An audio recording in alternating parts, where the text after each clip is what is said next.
Graça e paz, queridos. O que nós temos ouvido nesses dias,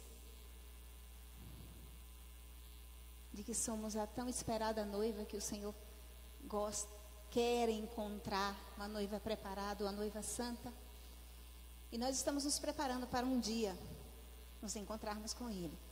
Tem um texto em Filipenses, capítulo 2, a partir do versículo 5.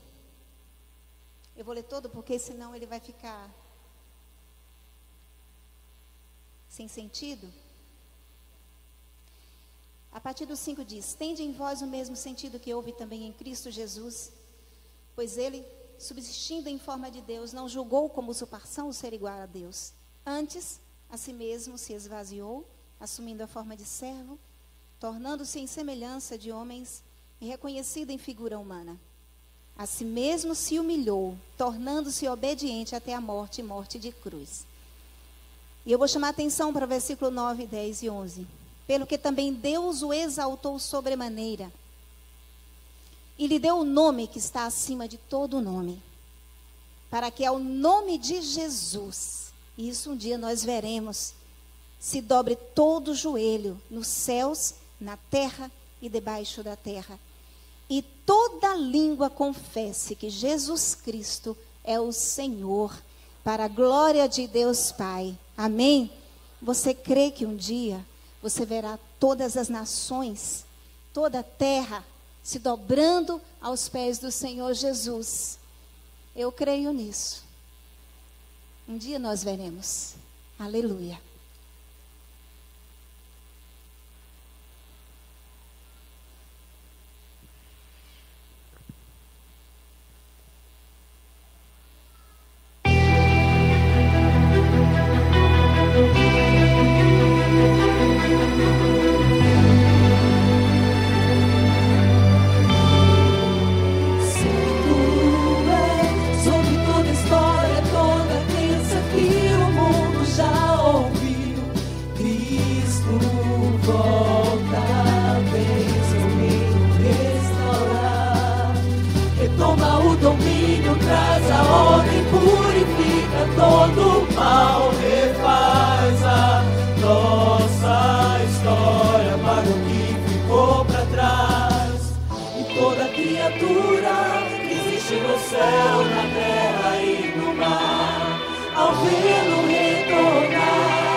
ao vê-lo retornar, em uma voz declara: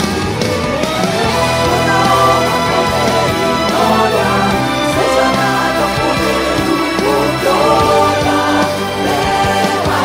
Saberão que é o Rei. Todos os velhos e todas no ar do universo que não reconheçam, Ele é o Rei de toda a terra. Ele é o Rei de toda a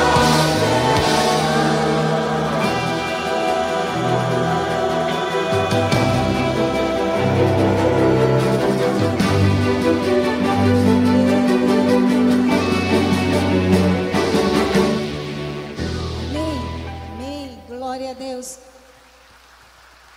Queridos, quem esteve conosco aqui nos 2 dias, levante sua mão bem alto, por favor, o mais alto que você puder, nos 2 dias. Quem esteve ao menos um dos 2 dias, levante a mão. Ok, quem está aqui só hoje, desses 3 dias? Onde é que vocês estavam, gente? Vocês sabiam que a comemoração começou sexta-feira? Avisaram esse povo, pastor? Foi avisado? Tá bom. Então nós começamos a construir um entendimento, e eu gostaria que você redobrasse sua atenção. E nós falamos nesse tempo de celebração de 51 anos dessa igreja maravilhosa. Eu fico muito encorajado em conhecer pessoas como vocês, em ver que vocês estão abraçando projetos grandiosos. E eu quero de todo o coração pedir ao Senhor que Ele levante um Ciro, alguém que vai financiar a construção desse projeto. Deus tem feito isso na história da igreja, e eu quero orar ao Senhor que Ele levante um financiador para que os planos de Deus sejam cumpridos, amém? E que você também seja parte disso que está sendo feito aqui por essa igreja tão maravilhosa. E nós nos sentimos assim muito encorajados e desafiados por aquilo que vocês estão vivendo aqui.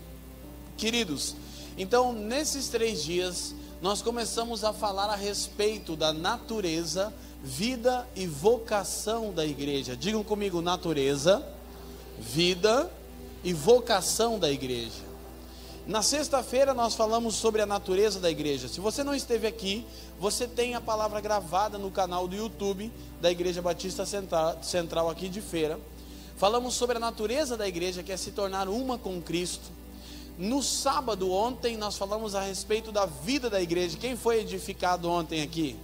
Eu fiquei sabendo de gente que não dormiu muito bem, comunicaram o pastor, mas eu creio que o Senhor alcançou o nosso coração. E hoje, nesse último dia de celebração, que eu estou muito honrado de participar, eu quero falar sobre a vocação da igreja. Obviamente o assunto é extremamente mais extenso do que eu falarei hoje, mas eu quero trabalhar alguns pontos principais aqui. Eu quero que você me dê de presente a sua atenção, amém?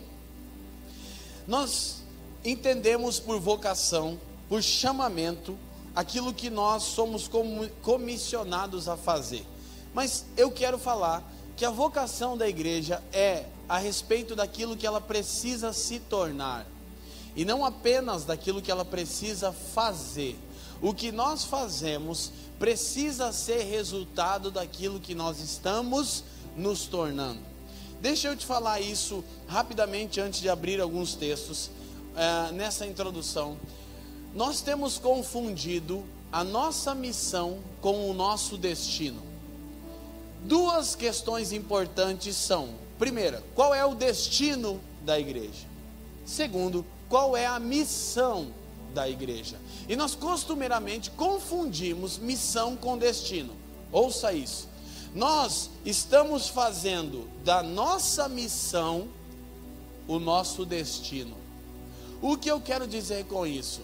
Nós achamos que o nosso destino é morar no céu, mas na realidade a nossa missão é trazer a realidade do céu para a terra. Foi isso que Jesus nos deixou como oração base do nosso sacerdócio. Ele diz: portanto vocês orarão assim: Pai nosso que estás no céu, santificado seja o seu nome, seja feita Escute, a missão da igreja é trazer a realidade do céu para a terra. Essa é a missão da igreja, não o destino. O destino da igreja é se tornar como Jesus. Romanos 8, 28 e 29, Paulo diz: porque sabemos que todas as coisas cooperam para o bem daqueles que amam a Deus e foram chamados segundo o seu propósito.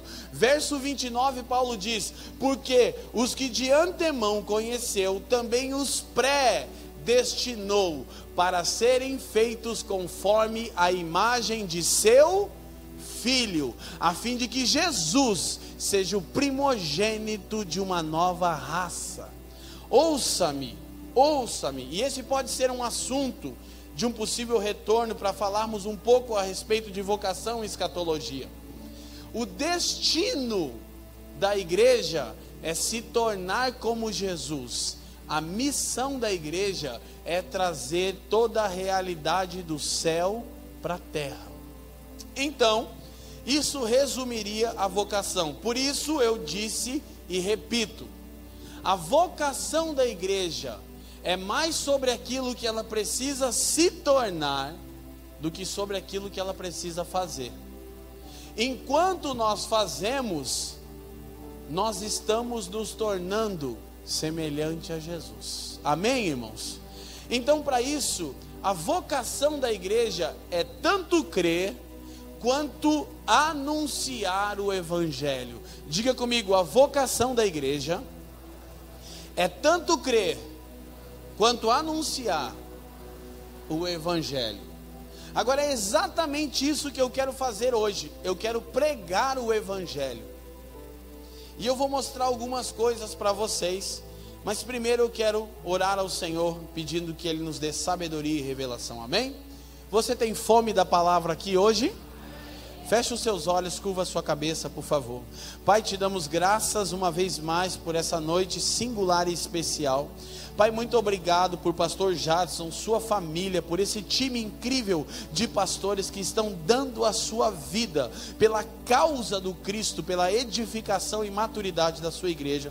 Pai, eu quero te pedir que você nessa noite caia sobre nós com espírito de sabedoria e de revelação, a fim de que os olhos do nosso entendimento sejam iluminados e possamos compreender a real esperança da nossa vocação.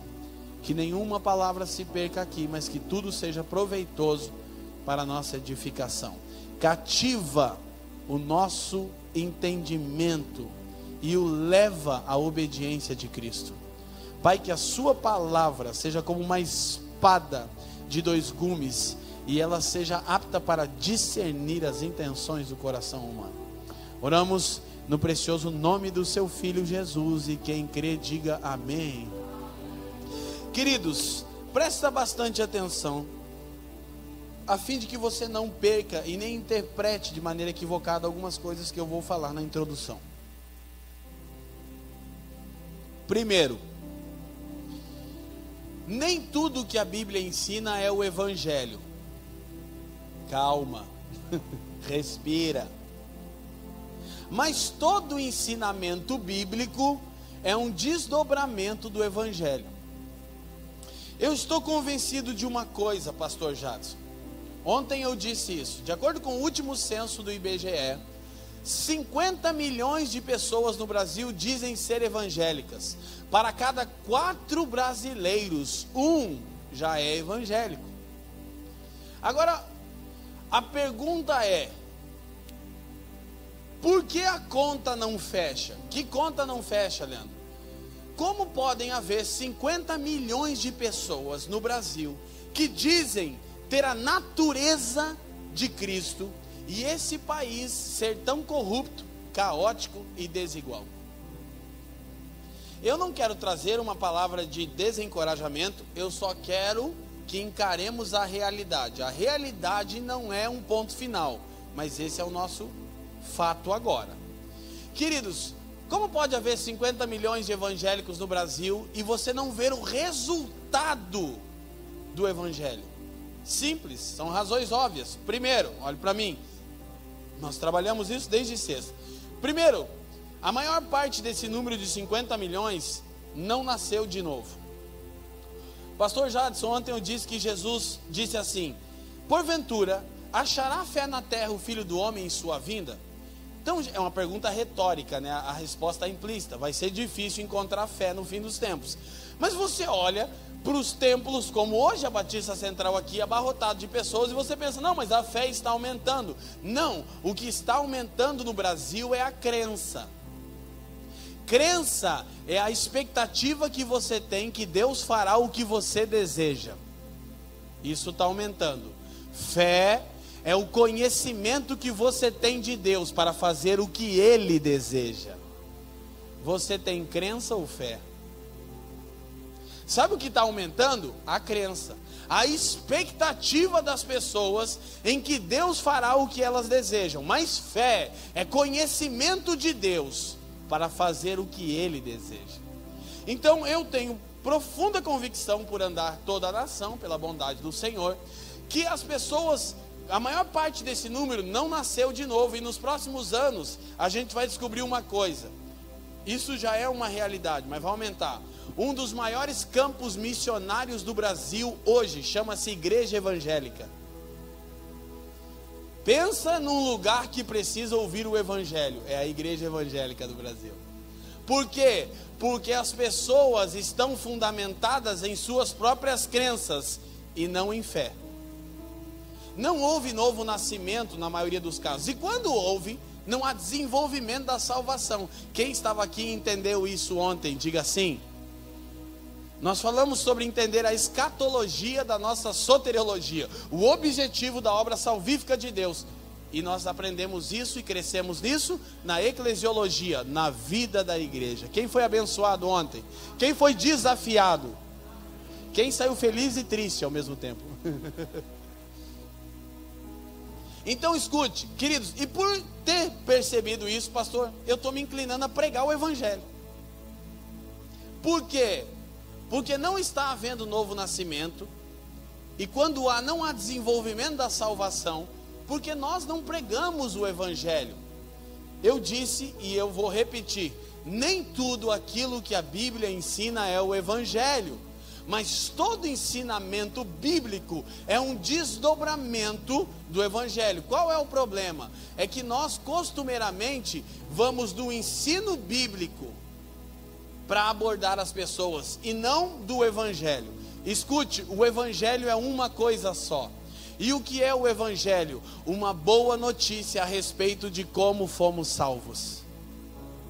Ouça o que eu vou dizer, o Evangelho é uma boa notícia sobre como Deus nos salvou em Cristo, não um bom conselho sobre como nós podemos merecer a nossa salvação. E muitas vezes nós anunciamos às pessoas uma má notícia e chamamos isso de Evangelho. Vou te contar. A gente chega no nosso colega de trabalho, de escola, o vizinho diz assim, ó, seu miserável, você vai arder no fogo do inferno com essa vida que você leva. E a gente diz que isso é uma boa notícia.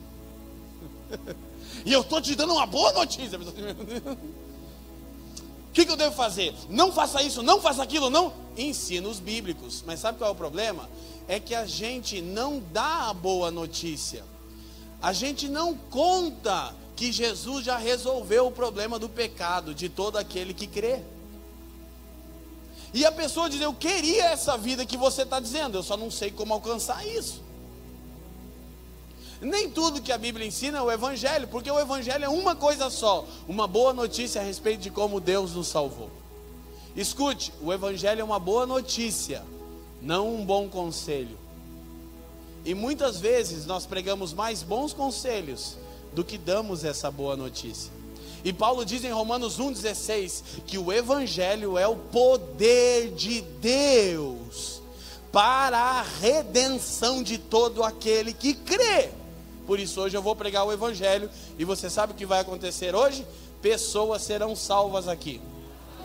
E você sabe por que eu posso ter tanta convicção no começo da mensagem? Simples, porque o Evangelho é suficiente. E vocês vão testemunhar como o Evangelho pode transformar pessoas. O evangelho é uma boa notícia, não um bom conselho. Muitas vezes o que nós tentamos? Nós tentamos que as pessoas se submetam aos ensinamentos ou até mesmo os conselhos bíblicos sem terem sido alcançadas pelo evangelho e terem recebido uma nova natureza. Aí vira jugo e não vida. Deixa eu tentar te explicar uma coisa, querido. O evangelho é sobre aquilo que foi feito por nós e não sobre aquilo que nós precisamos fazer. O evangelho é uma boa notícia, boa nova a respeito de como nós fomos salvos. E o próprio evangelho, ele tem capítulos. Ele é uma mensagem ampla. Quando os discípulos foram presos, em Atos capítulo 5, verso 20, o anjo os libertou e disse: voltem ao templo e contem às pessoas toda a mensagem dessa nova vida. Ele pregue o evangelho completo. Nós fizemos uma série, pastor Jadson, em Curitiba, o evangelho completo, está no nosso podcast da Família dos que Creem. Você consegue achar isso na internet. Eu quero te mostrar uma coisa, e estou tão feliz como o Espírito Santo está convergindo todas as coisas, que a última canção que o vocal aqui, o coral sem nome cantou, é exatamente a base que eu precisava para começar a ensinar. Abra sua Bíblia em Atos capítulo 20. E eu vou explicando isso aos poucos, dependendo da atuação do Espírito para convencer e para transformar, amém?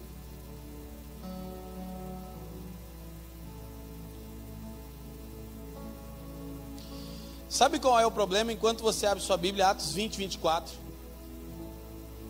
É que nós, em vez de pregarmos primeiro o Evangelho, darmos às pessoas uma boa notícia a respeito da obra completa de Cristo para nos salvar, para salvar todo aquele que crê, nós queremos dar bons conselhos a partir de ensinamentos bíblicos.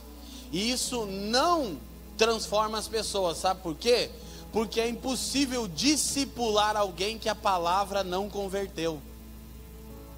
Jesus disse: vão e ensinem ele disse assim, preguem o evangelho a toda criatura e ensinem a observar, isso é discipulado, tudo aquilo que eu tenho ensinado. A gente quer ensinar pessoas a observar o ensino de Jesus sem elas terem uma nova natureza. Querido, é impossível discipular alguém que a palavra ainda não converteu.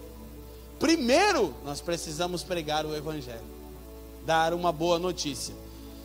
Em vez de você abordar o pecador e dizer: pecador miserável, essa prática pecaminosa vai te levar para o inferno, e chamar isso de uma boa notícia, você deveria dizer: ei querido, Jesus já morreu e Ele quebrou os grilhões, diz que você não consegue ser livre. Você pode ter em Jesus uma vida abundante. Isso é uma boa notícia. Então, Atos 20 e 24, o Evangelho tem capítulos. E o primeiro capítulo do Evangelho está em Atos 20 e 24. Mas de nada faço questão, nem tenho a minha vida por preciosa, é Paulo dizendo, contanto que cumpra com alegria minha carreira e o ministério que recebi do Senhor Jesus, para dar testemunho do, leiam para mim, Evangelho da graça de Deus. Escute, o Evangelho tem 3 capítulos. O primeiro capítulo do Evangelho é uma boa notícia a respeito da graça de Deus. O primeiro capítulo do Evangelho fala de como Deus nos salvou. Ele nos salvou pela graça, mediante a fé, e isso não vem de vós, é dom de Deus, diz Paulo aos Efésios no capítulo 2. O primeiro capítulo do Evangelho era o ministério de Paulo. Uma boa notícia, a palavra evangelho significa boa nova, boa notícia. Uma boa notícia a respeito da graça de Deus para com o homem. O evangelho da graça fala de como Deus nos salvou. Ele nos salvou pela graça. Olha para mim, E deixa eu te abençoar com isso. Para aquele que crê, a salvação é um presente, não uma recompensa. Não é algo que você fez por merecer, é algo que você ganhou quando creu. E só creu pelo Espírito que te convenceu. A salvação é um presente, não uma recompensa. Não é algo que você fez e nem faz por merecer.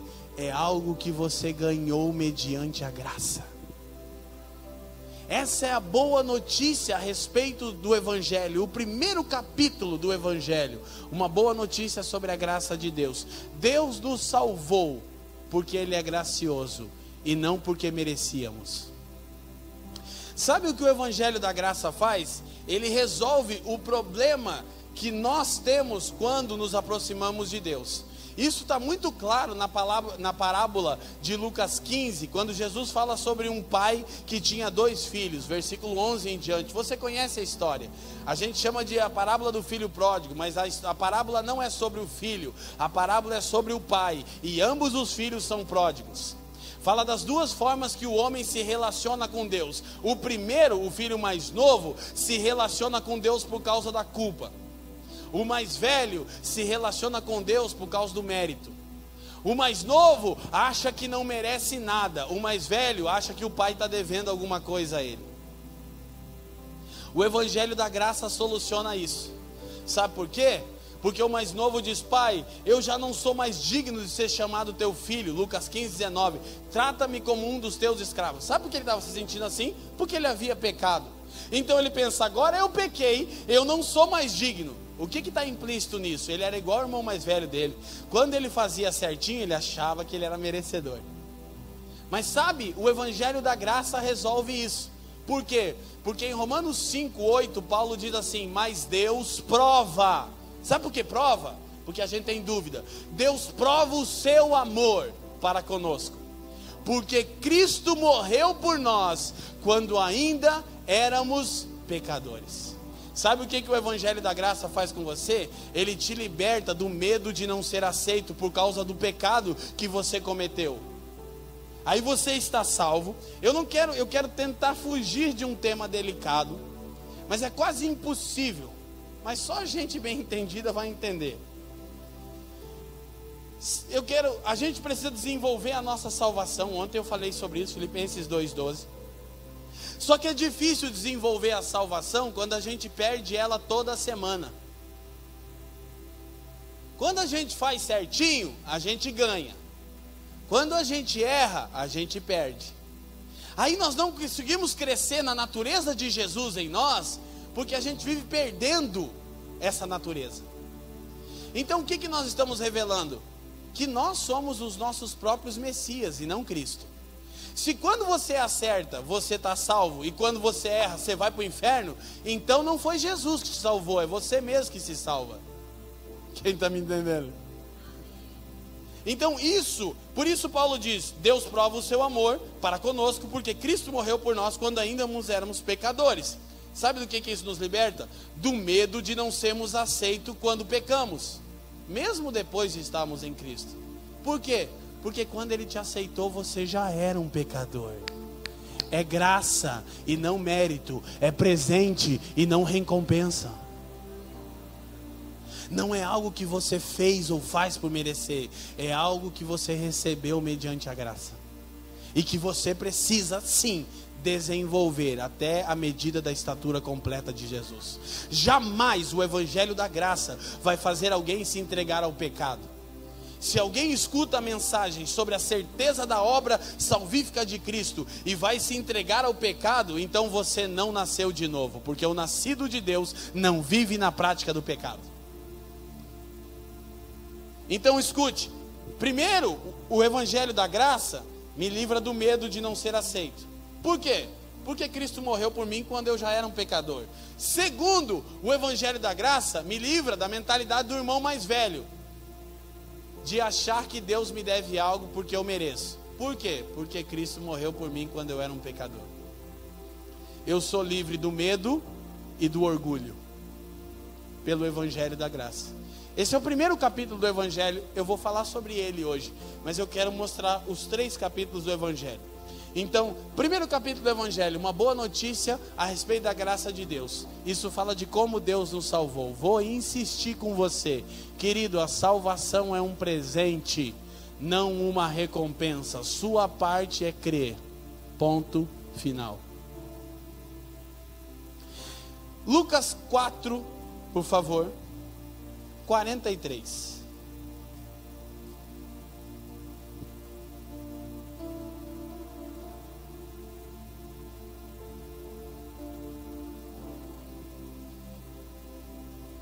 É Jesus pregando, e a Escritura diz assim: Ele, porém, lhes disse: também é necessário que eu anuncie a outras cidades leiam para mim, gente, Evangelho do reino de Deus, pois para isso foi enviado.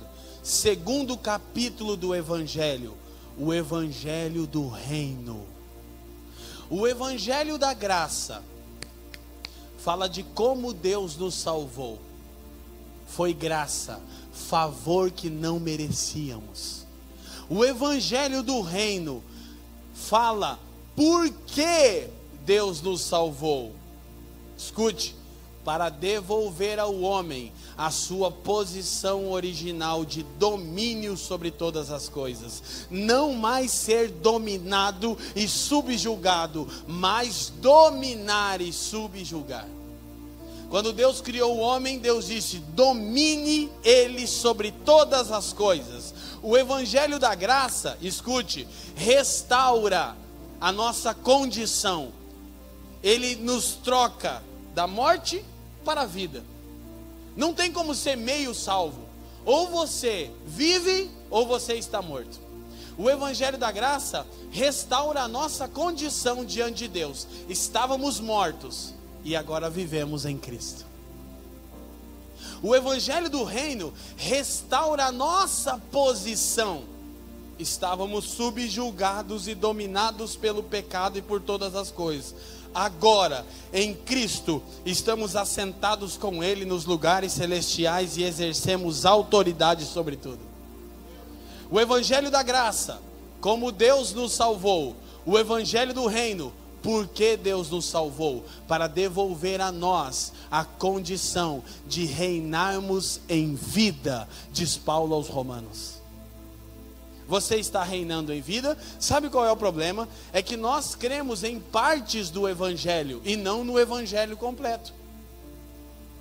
E algumas vezes nem no Evangelho é o que cremos. Então, terceiro capítulo do Evangelho, Apocalipse 14, por favor, verso 6. E aí eu termino a introdução e começo a pregar, aleluia. Glória a Deus.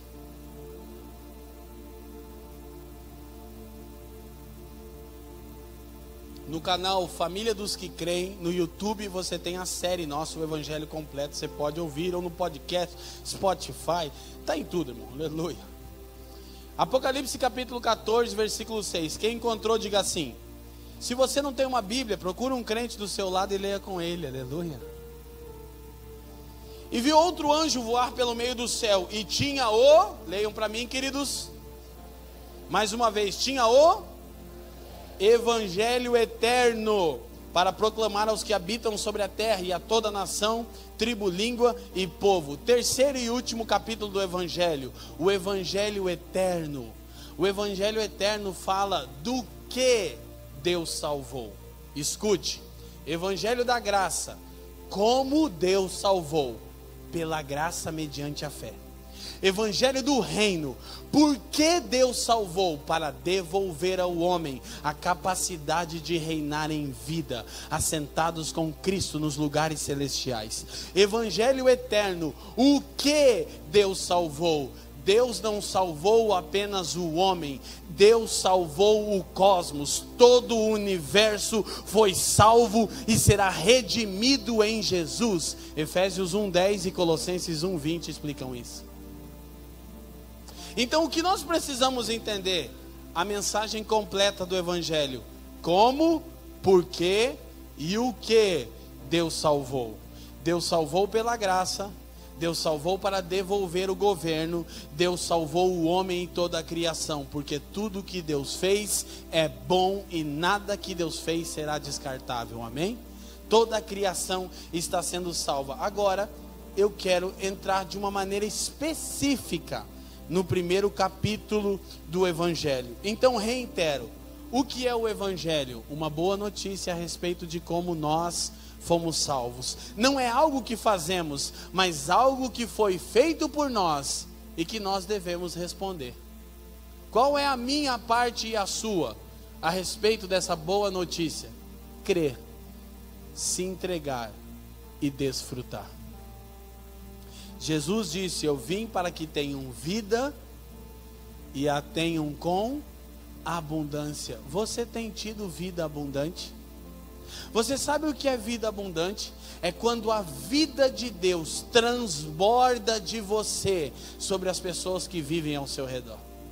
Isso é abundância, não é apenas recursos financeiros, etc, coisa e tal. Vida, e vida com abundância, é quando a vida de Deus é derramada do seu interior sobre as pessoas que relacionam-se com você. Jesus disse em João 7,37, aquele que crê em mim, como diz as Escrituras, do seu interior fluirão rios de águas que dão vida. Isso é o Evangelho. Agora, o que precisamos entender? Nós precisamos entender do que nós fomos salvos. E a Escritura vai dizer que nós fomos salvos da ira de Deus. Abra sua Bíblia em 1 Tessalonicenses, capítulo 1, por favor. Epístola de Paulo aos Tessalonicenses, capítulo 1.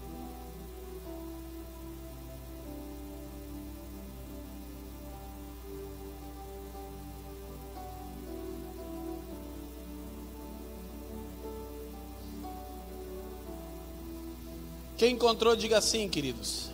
Vocês estão felizes ainda? Tá calor, né, gente? Versículo 10, Paulo diz assim: e esperar dos céus o seu Filho, a quem ressuscitou dentre os mortos, a saber, Jesus. Leiam para mim o final do texto. Que nos livra da ira que está por vir. Querido, chegará o tempo em que Deus julgará toda a iniquidade, mas aquele que está em Jesus já foi salvo da ira de Deus. Sabe por quê? Porque a ira de Deus caiu sobre Jesus. O profeta Isaías diz: agradou ao Pai moê-lo.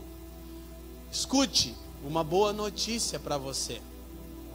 Jesus se tornou o alvo da ira de Deus, para que você fosse salvo da ira de Deus.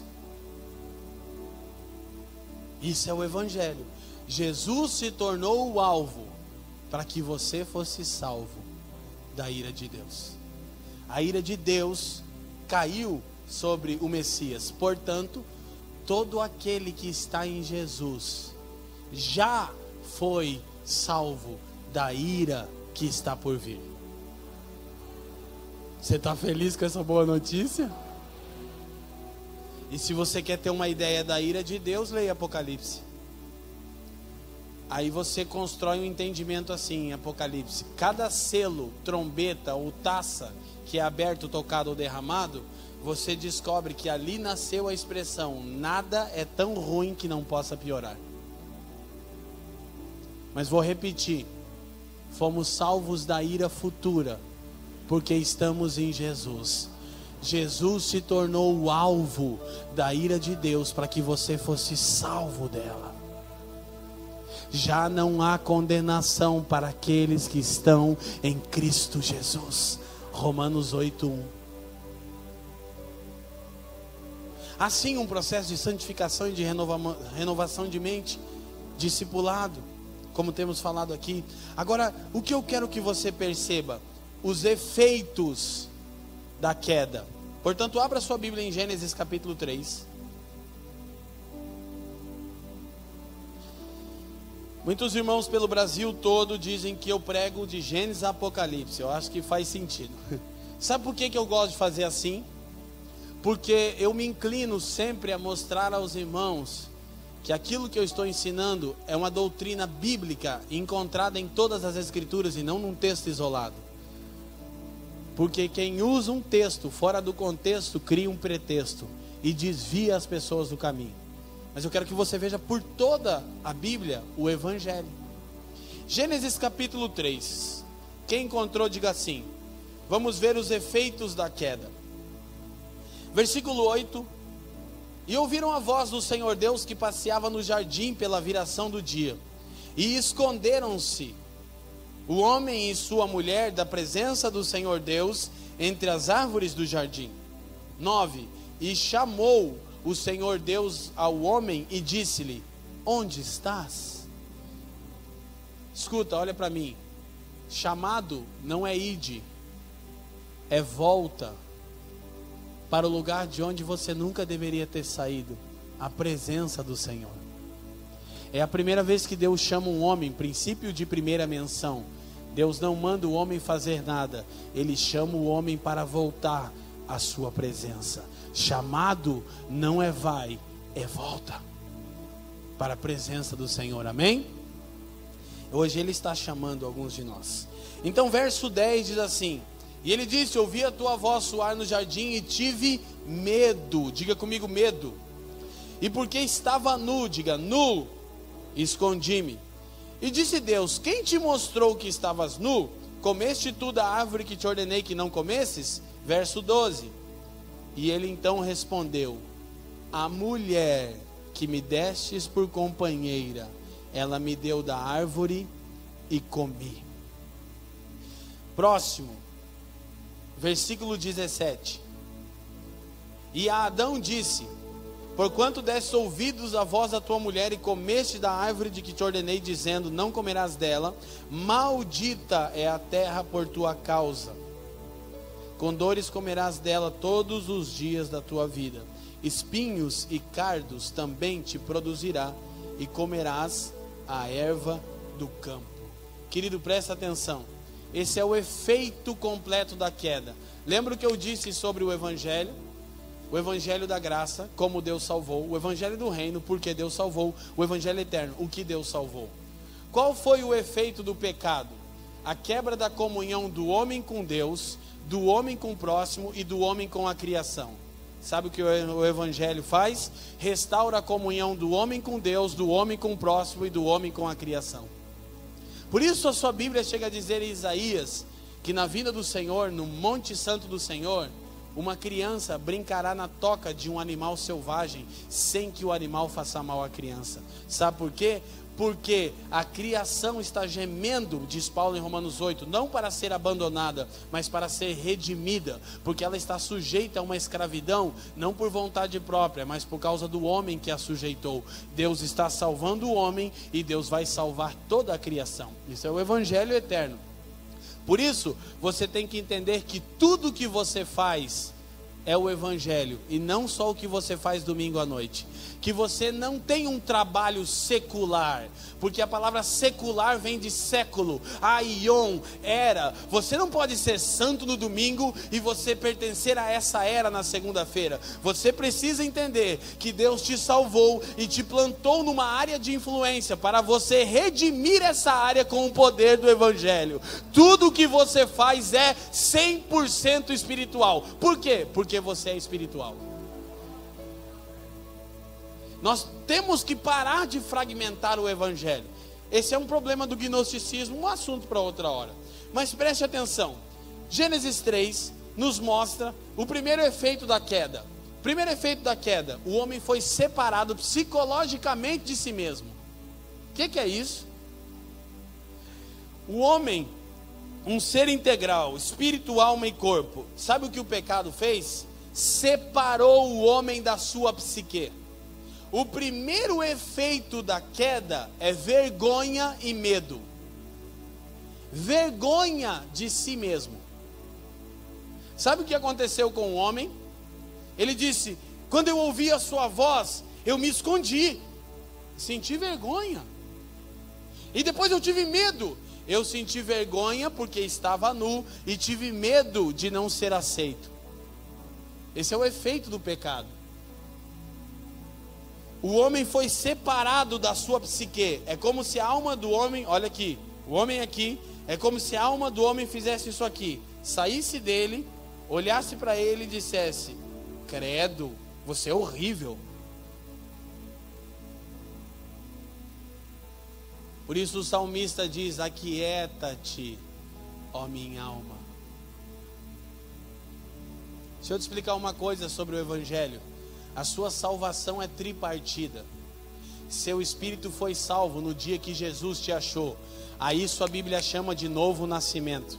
Sua alma está sendo salva todos os dias. A isso a Bíblia chama de renovação, transformação de mente e santificação. O seu corpo físico será salvo quando você encontrar o Senhor nos ares. A isso a Bíblia chama de glorificação. Deus vai te salvar por completo.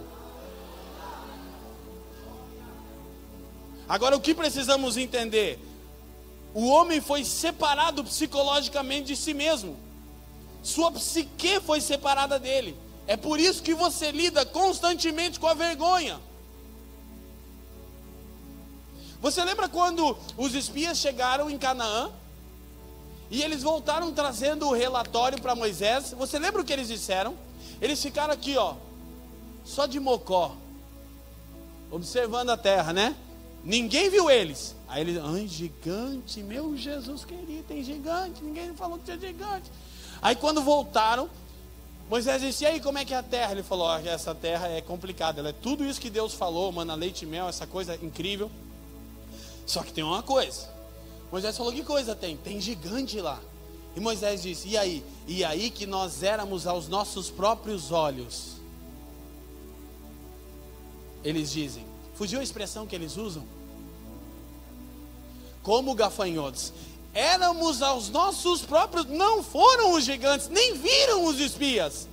Eles olharam para si mesmos e falaram: e nós éramos como aos nossos próprios olhos, como gafanhotos diante deles. Sabe qual é? É o problema que nós lidamos com a nossa alma. Irmão, deixa eu te falar, tua alma não está salva ainda, ela tem que ser salva todo dia. Você tem que desenvolver a sua salvação. Mas sabe como você começa? Entendendo que o Evangelho restaura tudo.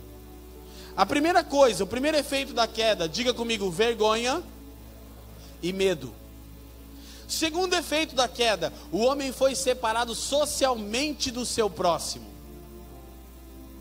Deus disse: você comeu do fruto que eu te ordenei que não comesse. O homem disse assim: a mulher que você me deu, a culpa é dela. É por isso que quando perguntaram para Jesus qual era o maior dos mandamentos, ele diz: amarás o Senhor teu Deus sobre todas as coisas e ao teu próximo como a ti mesmo. Sabe por quê? Porque o pecado quebrou a comunhão de Deus com o homem e a comunhão do próximo, do homem com o seu próximo. O que o Evangelho faz?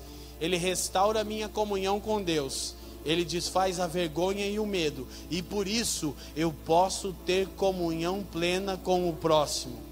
Mas o que nós precisamos entender? Aqui você tem as principais características da natureza adâmica. Ainda o homem foi separado fisicamente da criação. Isso é o Evangelho eterno. Mas é um assunto para outro dia. Se você quer aprender mais, Romanos 8 te ajuda a entender isso. Mas escuta. O homem sente vergonha porque estava nu, ouve a voz de Deus e sente medo de não ser aceito por causa do pecado. E quando Deus o indaga, ele transfere a culpa. Diga comigo: vergonha, medo, transferência de culpa. O Evangelho te torna livre disso, da vergonha de si mesmo. Deixa eu te falar o que eu disse ontem de novo. No dia em que você descobrir quem Deus te criou para ser, você nunca mais desejará ser nenhuma outra pessoa além de você mesmo.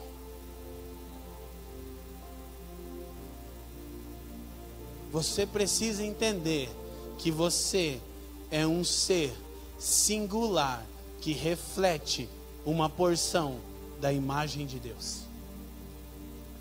Ontem eu disse, hoje eu repito: todo ser humano nascido na terra até hoje, e os mais de 7 bilhões que vivem hoje, cada ser humano tem uma partícula da imagem de Deus singular.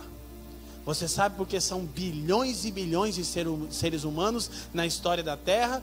Porque Deus é glorioso, majestoso de maneira infinita. Então cada ser humano que nasce, ele tem singularmente, individualmente, uma revelação da imagem de Deus ao mundo. Em você tem uma parte da imagem de Deus que tem que ser revelada ao mundo, que só está em você. Por isso você foi salvo. Para que Deus tenha a sua imagem revelada. Por isso você nasceu, para que Deus seja conhecido, amém? Então escute: a vergonha de si mesmo, o medo de não ser aceito e a transferência de culpa. Eu quero te falar uma coisa a respeito da obra de Deus. Queridos, abram Marcos capítulo 15. Eu quero ler com vocês 3 versículos desse capítulo que registra a crucificação do Senhor.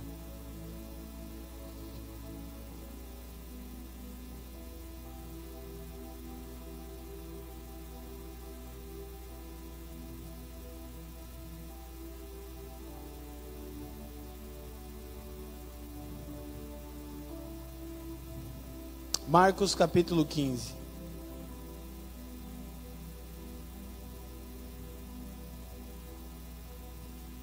Olha o que diz o versículo 17.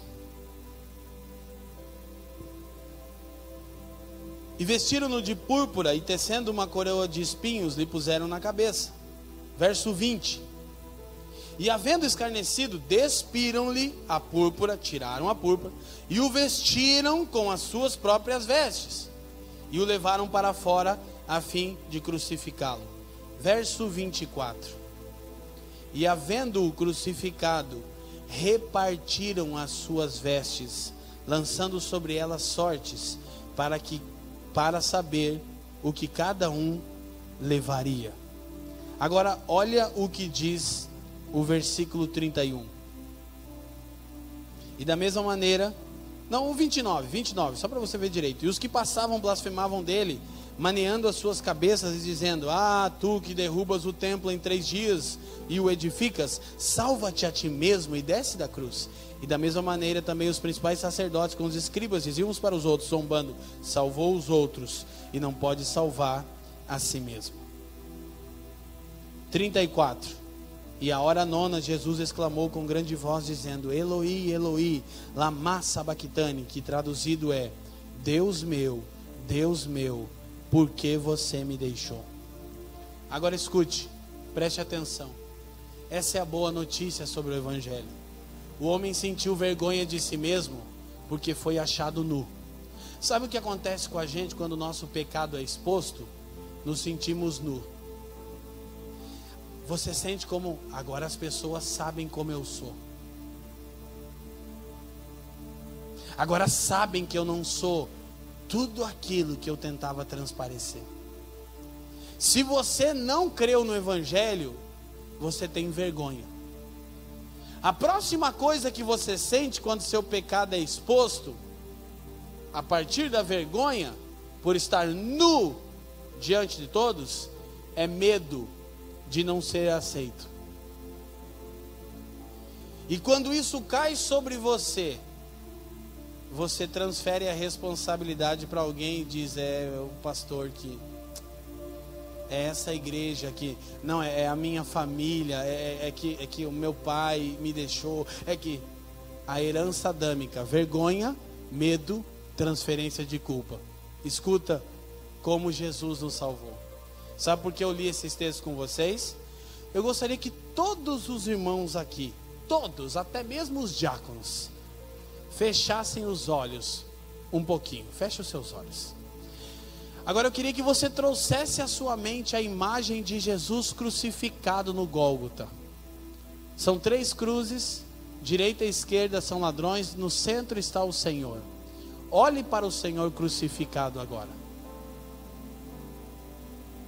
Pronto, pode abrir seus olhos. Sabe o que a maioria de vocês com certeza viu? Vocês viram uma montanha, vocês viram 3 cruzes, vocês viram no meio o Senhor com a coroa de espinhos, crucificado, todo ensanguentado, todo machucado, com hematomas pelo corpo inteiro. E vocês viram o seguinte: look at me, olhe para mim. Vocês viram Jesus com os braços abertos, crucificado e com um pano envolvendo as suas partes íntimas. Sim? Sim? Errado. Tradição. Sabe o que você acabou de ler em Marcos? Que Jesus foi crucificado nu. Sabe o que a história não quer aceitar? O autor de Hebreus diz que ele foi exposto à ignomínia. É o mais alto nível de desprezo. Sabe como o seu Senhor foi crucificado? Por 3 horas. Ele sangrou até morrer nu. A multidão passava vendo o Cristo totalmente nu e exposto, morrendo vagarosamente. Sabe o que aconteceria se você estivesse aqui onde eu estou com o Renato e você estivesse nu na frente dessa multidão que eu estou vendo agora? Involuntariamente você faria isso aqui, por causa da vergonha. Foi o que Adão fez. Mas sabe o que Jesus fez? Sabe por quê? Para que você nunca mais sentisse vergonha. Porque ele foi exposto ao mais alto nível de vergonha e desprezo público. Porque ele precisava sentir o que Adão sentiu no Éden. Para quê? Para que você nunca mais sinta vergonha de si mesmo. Por quê? Porque ele te conhece. Ele sabe das suas fraquezas. Ele sabe das suas guerras interiores. Ele sabe. Ele lembra, diz o salmista, que somos pó. Agora sabe outra coisa? Jesus, antes de ir para a cruz, fez uma oração que ela é mal interpretada, por não entendermos o Evangelho. A oração de Jesus foi a seguinte: no Getsemane, suando sangue pelos poros, ele disse: Pai, se possível, passa de mim este cálice. Todavia, não seja feita a minha vontade, mas sim a sua. Escuta, sabe por quê? Jesus por toda a vida nunca pediu nada ao Pai. Tudo que ele fez foi a vontade do Pai. No Getsemane, Lucas 24:42, eu acho. 22:42. Jesus disse assim: Pai, até agora eu não te pedi nada, mas hoje eu tenho um desejo. E o Pai disse o quê? É possível passar o cálice de mim? Todavia, não seja feita a minha vontade, mas sim a sua. Sabe o que nós pensamos? Que Jesus estava com medo dos pregos, da vergonha pública, dos pontapés, do desprezo, do escárnio. Mas sabe o que sua Bíblia diz? Que quando Jesus foi para o Getsemane, acabou a ceia, ele sabia quem era, que para o Pai voltaria, desceu ao mais alto nível de humilhação, lavou os pés dos discípulos, serviu quem iria o trair, cantaram um hino, diz Marcos. Jesus falou: vamos, eu queria adorar o Pai, eu vou agora para o matadouro, como uma ovelha muda. E ainda, sabe o que aconteceu quando chegaram os soldados? A razão pela qual Pedro feriu Malco é porque só o Evangelho de João conta isso. Quando chegaram, Jesus perguntou assim: a quem vocês procuram? E os soldados disseram assim: a Jesus de Nazaré. Jesus disse assim, ó: eu sou. Sabe o que aconteceu? Quem lembra? Todo o destacamento de soldados caiu no chão. Brrr. Só João fala isso. Pastor Jadson sabe que eu estou falando a verdade. Sabe o que aconteceu? Pedro sacou a espada e falou: vai ser mais fácil do que eu pensava.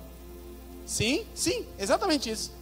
O cara só disse quem ele era e todos os soldados caíram por terra, irmão, todo mundo se desmontou. Pedro já deu. Jesus segurou o braço de Pedro e disse assim: Pedro, você não está entendendo, eu não estou com medo disso.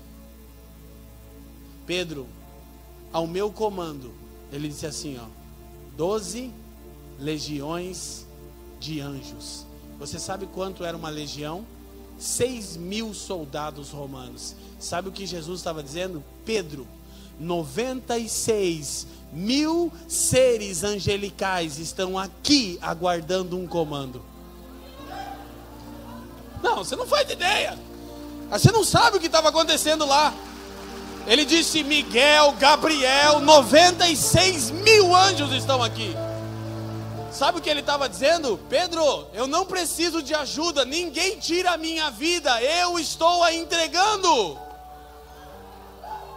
Mas o que era o cálice que ele teve medo de beber? A vergonha ele venceu sendo exposto nu por mim e por você, para que você não sinta mais vergonha de si mesmo. Deixa eu insistir uma coisa com você, irmão, você é amado de Deus e ponto final, do seu jeitinho. Mas sabe qual era o cálice? Era a separação de Deus. Nada a ver com prego, com pontapé, nada. Ele não temia. Sabe o que Jesus teve medo? Ele disse: Pai, nunca em toda a eternidade a minha comunhão com você foi rompida. Eu não quero beber o cálice de ser separado da sua presença, nem por um milésimo de segundos. Tem outro jeito de eu salvar o mundo? O pai disse: filho, você vai ter que sentir o que Adão sentiu no Éden, quando foi apartado da minha presença. Eu vou ter que te deixar sozinho. Então ele bradou: Deus meu, por que você me deixou? Sabe por quê? Porque ele experimentou o medo que você experimenta quando peca. Medo do quê? De não ser aceito. Mas deixa eu te dar uma boa notícia. Na cruz, Jesus se fez órfão para que você fosse adotado. Isso é o Evangelho. O glorioso Evangelho de Deus. Bendito é o nome de Jesus. Você está feliz com isso?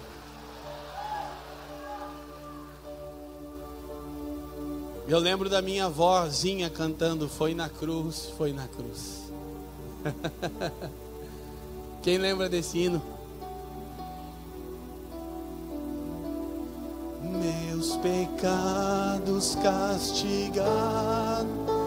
Não é sobre ter uma boa voz, é sobre ter gratidão no coração. Foi ali pela fé que meus olhos abri, e agora me alegro em sua. Vamos dizer: foi na cruz, foi na cruz.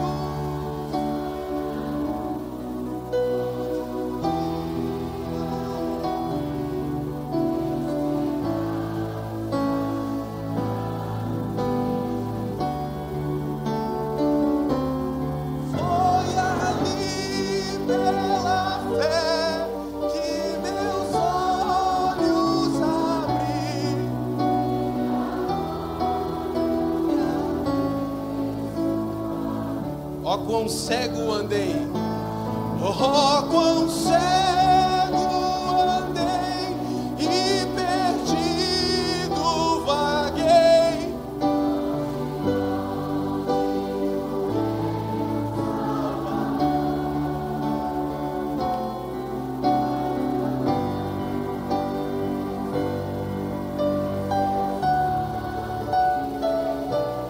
Pra salvar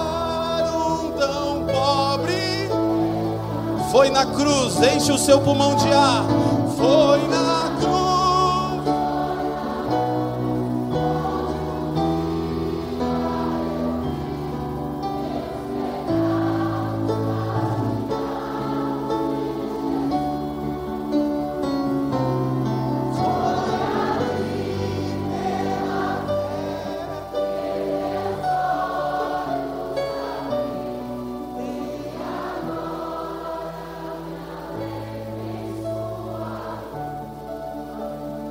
Você sabe, eu nunca duvidei do evangelho da irmã Joraci, minha vozinha lá de Itajaí, do círculo de oração da Assembleia de Deus.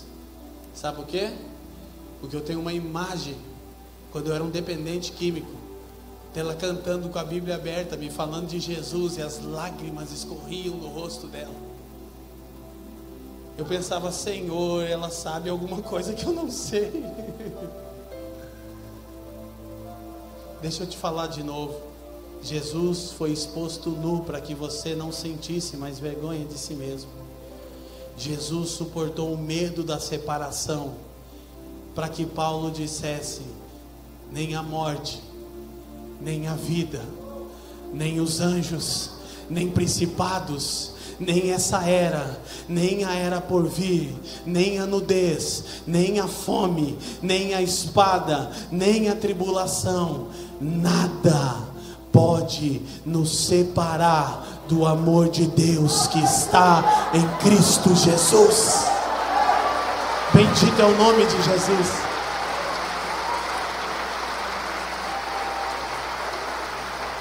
Você sabe?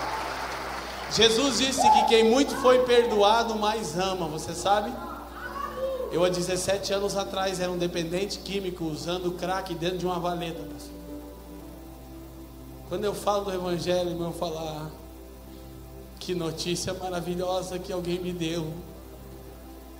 24 de março de 2001, 29ª igreja do Evangelho Quadrangular.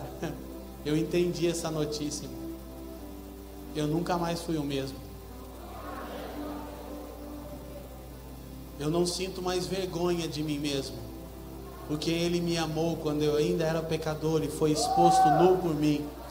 E eu não tenho medo de ser separado de Deus, sabe por quê? Porque a minha salvação não foi uma obra minha, foi dele, e tudo que Ele faz é perfeito. Aí, se não fosse suficiente, diferente de Adão, quando passavam e diziam: salvou os outros, salva-te a ti mesmo.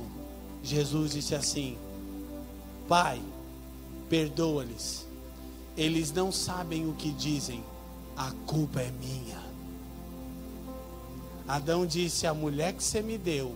Jesus disse: Pai, pode descarregar a sua ira sobre mim, eles não sabem o que estão fazendo, toda a culpa é minha. Jesus foi exposto nu para que você não sentisse mais vergonha. Suportou o medo de ser separado de Deus para que você nunca mais fosse separado dele uma vez salvo.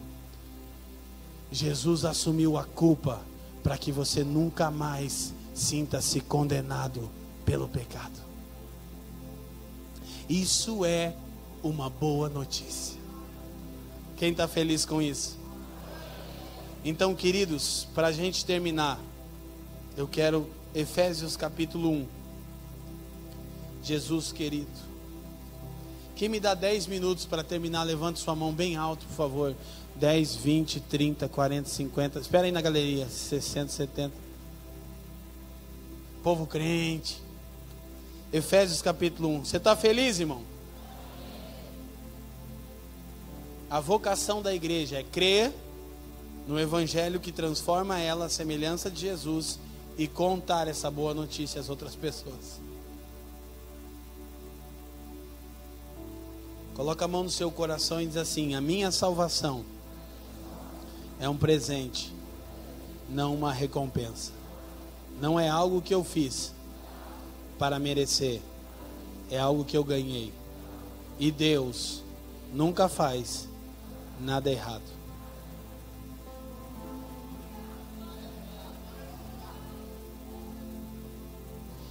Efésios capítulo 1, Paulo vai falar sobre o que o apóstolo terminou me abençoando. A música da bispa maior da igreja me ajudou, porque ela cantou sobre a graça. Aí o reverendo apostólico vice-querubim subiu aqui, falou: eu te abençoo com toda a bênção celestial. Ele não sabia que eu ia terminar a mensagem falando sobre o que são as bênçãos celestiais. Mas vou ser bonzinho, isso aqui é uma mensagem inteira, eu vou pregar em 5 minutos. Efésios capítulo 1, versículo 3. Quem está aí, diga assim: olha como Deus nos salvou e por que Ele nos salvou. Bendito Deus e Pai de nosso Senhor Jesus Cristo, o qual nos abençoou com todas as bênçãos espirituais. Diga comigo, todas. Você sabe o que é tudo em grego, irmão? Tudo. Você sabe o que é tudo em hebraico? Querido, não te falta nada em Jesus. Deus já te deu tudo. O que você precisa? Entender o Evangelho para poder desfrutar de tudo que já é seu por herança. E herança é consequência daquilo que alguém é e não do que aquilo que alguém fez. Você tem uma herança porque é filho, ponto final. Com todas as bênçãos espirituais nos lugares celestiais em Cristo. Verso 4, me acompanhem por favor. Não perca sua atenção por nada. Como também nos elegeu nele, antes da fundação do mundo, para sermos santos e irrepreensíveis diante dele em amor. Diga comigo, primeira bênção espiritual, eleição. Olha para mim, Deus escolheu você. Eu não sei como é que você se sente com isso, mas eu fico muito empolgado, sabe por quê? Porque eu era um ex-dependente químico, órfão de pai, membro de gangue, de facção, de torcida organizada. Sabe o que aconteceu? Jesus um dia passou e falou: eu quero você para mim. Eleição. E quando Deus escolhe, irmão, vou te falar, Ele não erra. Ah, no dia que eu aceitei Jesus, deixa eu te falar uma coisa, não foi você que aceitou Jesus, não, foi Jesus que te aceitou. Ah, no dia que eu encontrei Jesus, não foi você que encontrou Jesus, foi Jesus que te encontrou. Afinal, quem estava perdido era você e não ele. Aleluia. Sabe o que Charles Haddon Spurgeon disse sobre a eleição? O príncipe dos pregadores do século XIX. Spurgeon disse assim: eu creio na doutrina da eleição, que Deus me escolheu e não eu escolhi Deus. Sabe por quê? Ele disse: eu creio na doutrina da eleição e sei que Deus me escolheu, porque eu certamente não o teria feito. Spurgeon disse assim: eu ainda creio que quando Deus me escolheu, Ele fez isso antes de eu nascer. Por quê? Porque certamente após isso, Ele não teria feito.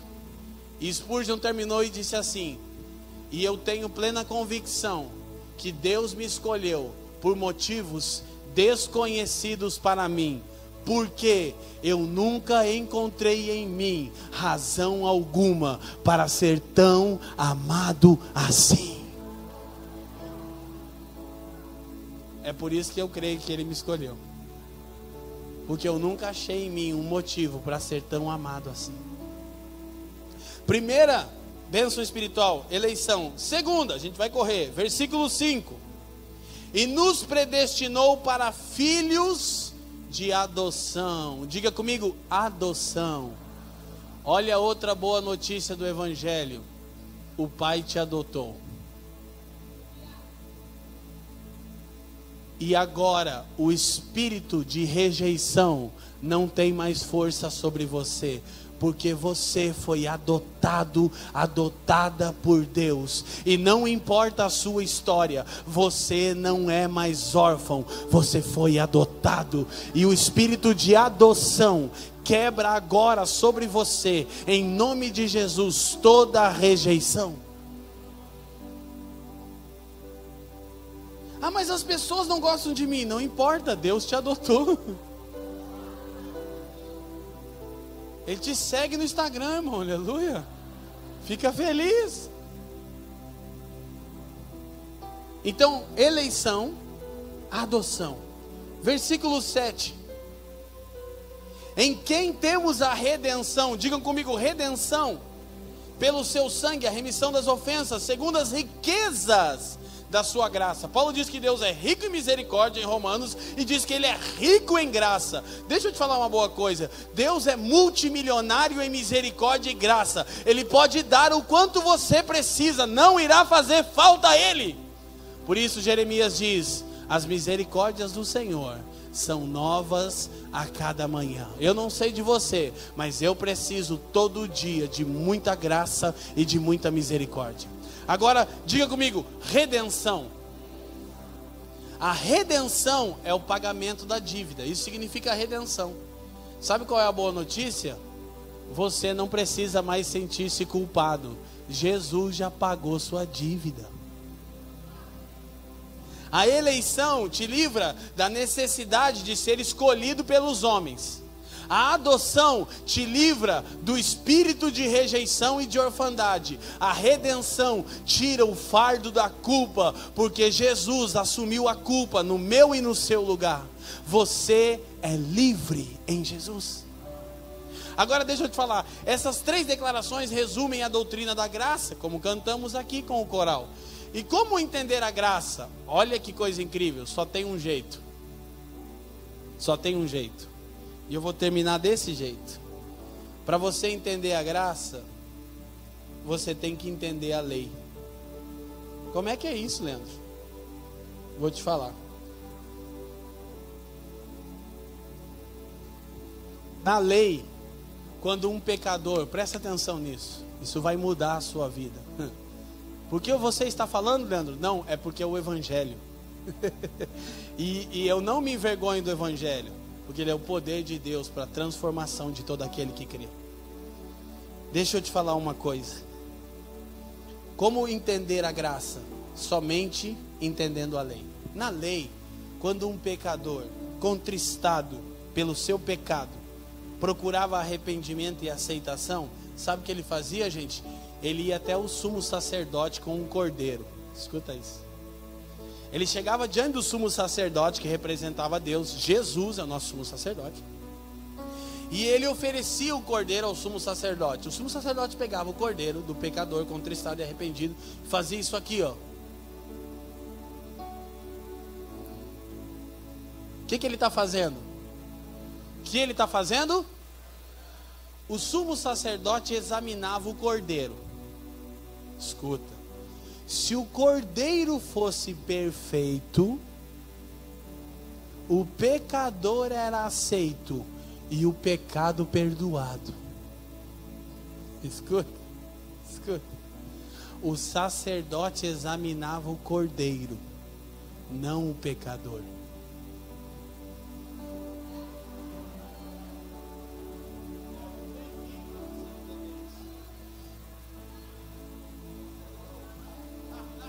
Sua salvação é uma dádiva, irmão, é um presente.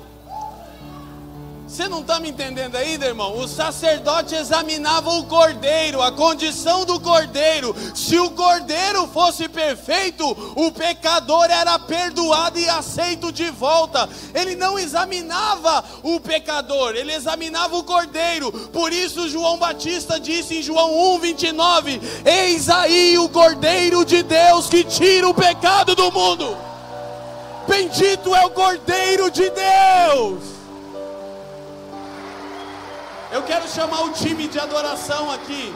E eu quero que a gente cante Foi na Cruz, se for possível.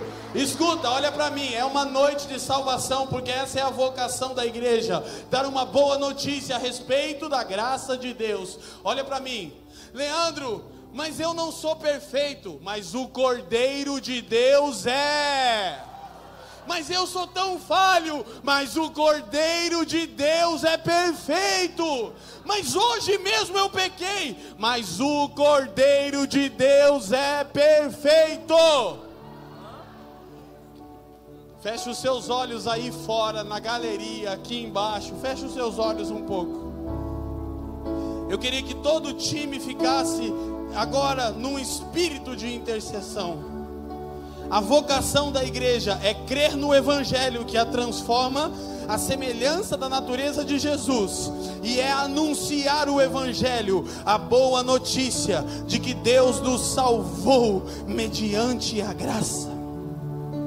Pai, nós nessa noite te damos graças pelo Evangelho completo, pelo evangelho da graça, pelo evangelho do reino, pelo evangelho eterno. Pai, nós nessa noite te damos graças pelo Cordeiro que é perfeito, ainda que nós não sejamos, mas aquele que começou a boa obra a completará até o dia de Cristo. Pelo seu Espírito você está nos fazendo semelhante a Jesus. A sua glória está nos mudando todo dia, na medida que cremos, nos entregamos e desfrutamos. Pai, eu quero te pedir que enquanto meus amigos cantam esse cântico tão marcante para uma geração, pessoas aqui sejam livres da vergonha, porque Jesus expôs a nudez por elas. Pessoas aqui sejam livres do medo de não ser aceitos, porque Jesus se fez órfão na cruz para que elas fossem adotadas. E pessoas aqui não mais transfiram a culpa, porque Jesus assumiu a culpa. Feche os seus olhos agora, podemos reduzir as luzes e vamos cantar essa canção. Hoje o Pai está falando com algumas pessoas que entraram aqui de maneira específica. Ele está edificando sim toda a igreja, mas algumas pessoas vão voltar para o Pai nessa noite. Não é seu mérito, não é sua força, é o Cordeiro de Deus. Vamos cantar juntos. Oh, quão cego eu andei e perdido vaguei, longe, longe do meu Salvador, mas da glória desceu e seu sangue verteu para salvar o tão pobre pecador. Foi na cruz onde um dia eu vi meus pecados castigados em Jesus. Aí onde você está, feche os seus olhos e receba a graça, receba amor, receba perdão, receba misericórdia.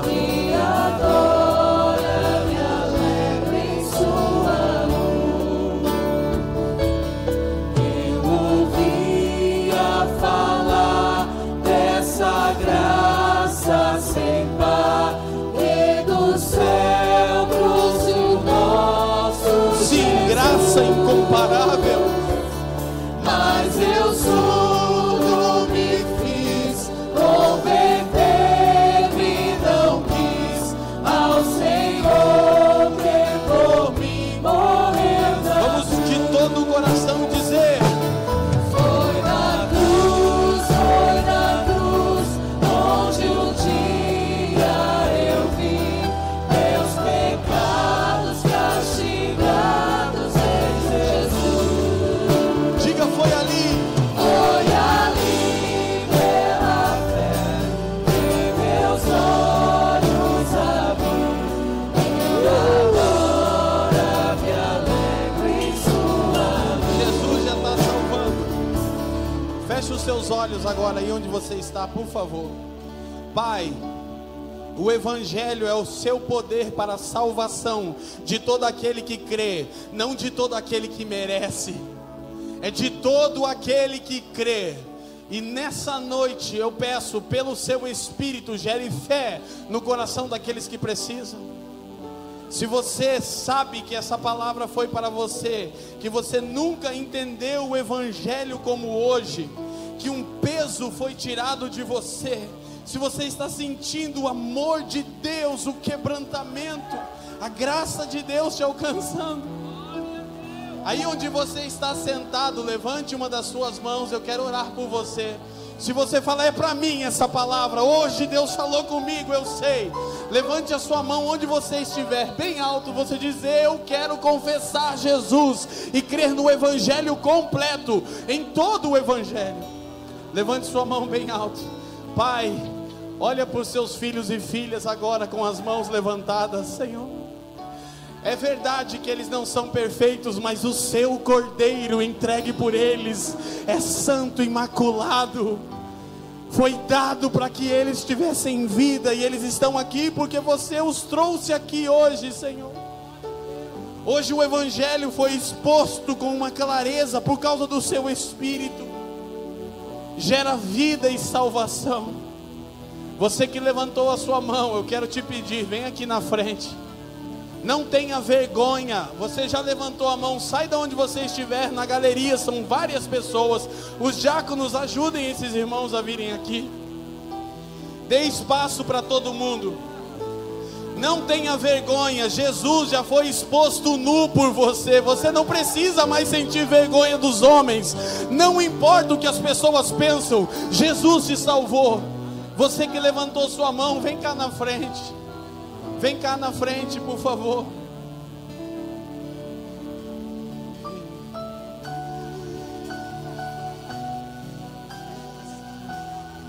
Vem cá, vamos lá.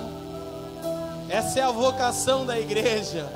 Dar uma boa notícia às pessoas. Hoje nós não queremos dizer que você vai para o inferno. Nós queremos dizer uma boa notícia. Jesus já te salvou. Ele já morreu. É só você crer.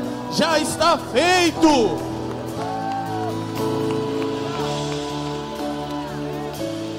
Eu ouvi a falar dessa graça. Vamos encher este lugar de louvor a Jesus. Acompanhem essas pessoas aqui, os diáconos, os obreiros.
Eu não sei se eu dou risada, eu não sei se eu choro.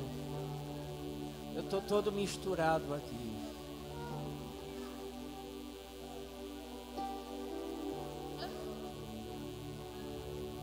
É tão simples o Evangelho, mas tão tremendo, Senhor.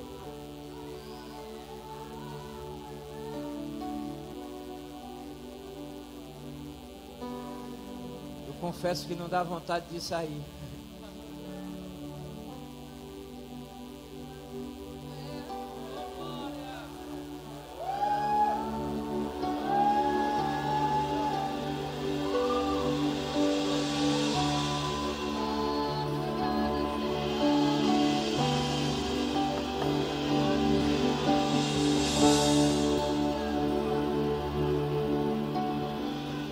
Interessante, Leandro, que eu nunca usei drogas na minha vida. Até os 15 anos, a única droga que eu usei foi o álcool. Mais nada.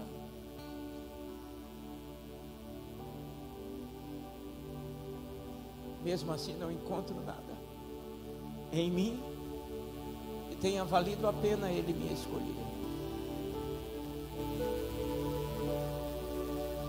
E Ele olhou para a gente e disse: é você.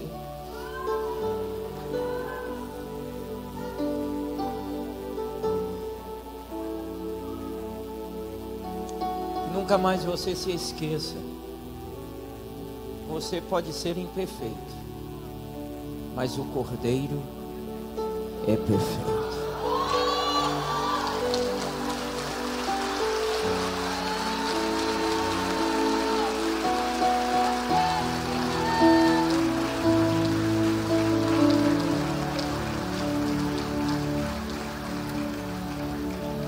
Eu sempre penso que esse entendimento do Evangelho é que nos mantém no caminho,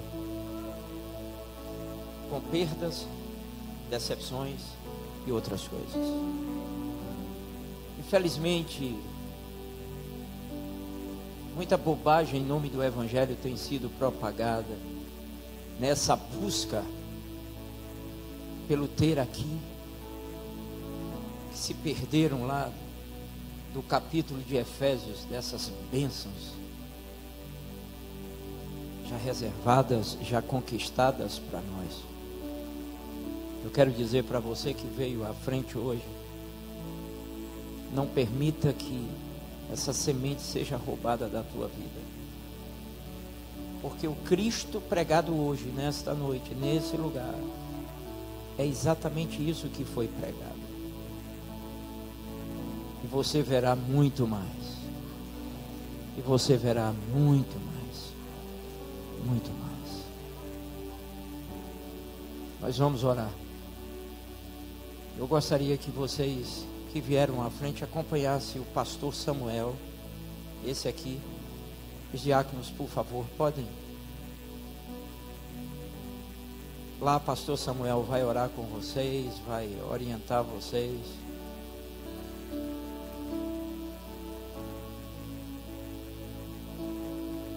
Nós vamos encerrar o culto. Eu não vejo outra forma mais sublime, maravilhosa e gloriosa de se terminar um aniversário de igreja, senão assim, com vidas voltando para o Pai. A Igreja Batista Central não teria outro presente melhor senão esse. Ô Leandro, deixa eu te dar um outro abraço, para ver se a Assunção passa mesmo.